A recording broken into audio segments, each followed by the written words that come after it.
ಹೇಳಿದ್ರು 2 ದಿವಸ ಇಲ್ಲ ಅಂದ್ರೆ ಕೆಲಸ ಹಂಗಾಗಿದೆ. ಇದುವರೆಗೂ ನಮಗೆ ಪ್ರಾಬ್ಲಮ್ ಆಗಿಲ್ಲ ಇದರಿಂದ. ನಮಗೇನು ಇದುವರೆಗೂ ಏನ್ ಖರ್ಚು ಬಂದಿಲ್ಲ, ಆ ಮೂಲೆಗೂ ಹೋಗುತ್ತೆ. ನಿಮ್ಗೆ ಹೇಳ್ತಿದ್ವಿ ನಾವು, ಸರಿ ಇಲ್ಲ ಅಂದ್ರೆ ಹೇಳ್ತಿದ್ವಿ ಸರ್. ಎಲ್ಲರೂ ನಮ್ಮವರು ಇದನ್ನ ಓಡಿಸ್ತಾರೆ. ಅಣ್ಣ ನಮಸ್ತೆ, ನಿಮ್ಮ ಹೆಸರು? ಎಷ್ಟು ವರ್ಷ ಆಯ್ತು ಅಣ್ಣ ಗಾಡಿ ಯೂಸ್ ಮಾಡ್ತಾ ಇದ್ದು? ಗಾಡಿ 2-2.5 ವರ್ಷ ಆಯ್ತು. ಏನೇನಕ್ಕೆ ಯೂಸ್ ಮಾಡ್ತಾ ಇದ್ದೀರಾ ನೀವು?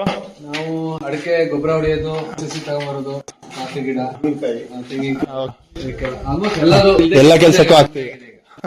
ಓಕೆ, ಚೆನ್ನಾಗಿ ಕೆಲಸ ಆಗ್ತಾ ಇದೆ ಅಣ್ಣ ನಿಮಗೆ? ನೋಡಿ 2 ದಿವಸ ಒಂದು ಸಣ್ಣದೇನೋ ವಾಷರ್ ಆಯ್ತಾ ಇದ್ರೆ ಅದರಿಂದ 2 ದಿವಸ ಕೆಲಸ ಇಲ್ಲ, ಹಂಗಾಗ್ಬಿಟ್ಟಿತ್ತು ನಮಗೆ. ತುಂಬಾ ಚೆನ್ನಾಗಿ ಕೆಲಸ ಮಾಡಿ ಇದುವರೆಗೂ ನಮಗೆ ಪ್ರಾಬ್ಲಮ್ ಆಗಿಲ್ಲ ಇದರಿಂದ. ಹೌದಾ? ಓಕೆ ಅಣ್ಣ, ಎಷ್ಟು ಕೆಜಿ ಲೋಡಿಂಗ್ ಮಾಡಿ ಯೂಸ್ ಮಾಡ್ತಿದ್ದೀರಾ? ಚೀಲ ಎಲ್ಲ ಒಂದು 50 ಕೆಜಿ ಚೀಲದ್ದು 14-15 ಚೀಲ ಹಾಕ್ತಿವಿ, ಅಷ್ಟು ಹಾಕ್ತಿವಿ. ಹೋಗುತ್ತೆ, ಇನ್ನೂ ಹಾಕಿದ್ರು ಹೋಗುತ್ತೆ, ಏನ್ ತೊಂದರೆ ಇಲ್ಲ. ಫ್ಲಾಟ್ ಜಾಗ ಇದೆ. ಒಂದು 10-15 ಚೀಲಕ್ಕೆ ಆರಾಮ ಹೇಳಿ. ಕೊಯ್ಲಾದಾಗೆಲ್ಲ ಇದ್ರಲ್ಲೇ ತರ್ತಾ ಇದ್ದೀರಾ? ಎಲ್ಲ ಇದರಲ್ಲೇ ತರೋದು, ಇದ್ರಲ್ಲೇ ಕೆಲಸ ಮಾಡಿ ಇದರಲ್ಲೇ ತರ್ತೀವಿ. ಪಟಕ್ಕೆ ಹೋಗುತ್ತೆ ಎಲ್ಲ, ನಮ್ದೆಲ್ಲ 9 ಅಡಿ ಪಟಕ್ಕೆ ಎಲ್ಲ ಗಾಡಿ ಹೋಗುತ್ತೆ. ನೀಟಾಗಿ ತೋಟದೊಳಗೆ ಎಲ್ಲ ಮೂಲೆಗೂ ಹೋಗ್ಬಾರ್ದು, ಎಲ್ಲಾ ಮೂಲೆಗೂ ಹೋಗುತ್ತೆ. ನಮಗೇನು ಇದುವರೆಗೂ ಏನ್ ಖರ್ಚು ಬಂದಿಲ್ಲ. ಆಯಿಲ್ ಚೇಂಜ್ ಮಾಡ್ತಿರ್ತೀವಿ, ಅದು ಬಿಟ್ರೆ ಏನು ನಮಗೆ ಇದುವರೆಗೂ ಏನ್ ಬಂದಿಲ್ಲ.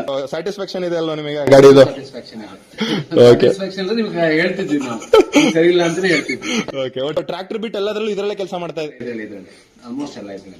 ಲೇಬರ್ಸ್ ಎಲ್ಲ ಅಡ್ಜಸ್ಟ್ ಆದ್ರಣ ಓಡಿಸೋದಕ್ಕೆಲ್ಲ? ಆರಾಮ ಓಡಿಸ್ತಾರೆ, ಎಲ್ಲರೂ ನಮ್ಮವರು ಇದನ್ನ ಓಡಿಸ್ತಾರೆ. ಇದನ್ನ ಹೇಳಿದ್ರು 2 ದಿವಸ ಇಲ್ಲ ಅಂದ್ರೆ ಕೆಲಸ ಹಂಗಾಗಿದೆ. ನಾವು ನೆಕ್ಸ್ಟ್ ಯಾರಿಗಾರು ಕೇಳಿದ್ರೆ ನಂಬರ್ ಕೊಡ್ಬೋದಾ ನಿಮ್ದು? ನಾನು ಆಲ್ಮೋಸ್ಟ್ ಜನ ಕೊಟ್ಟಿದ್ದೀನಿ.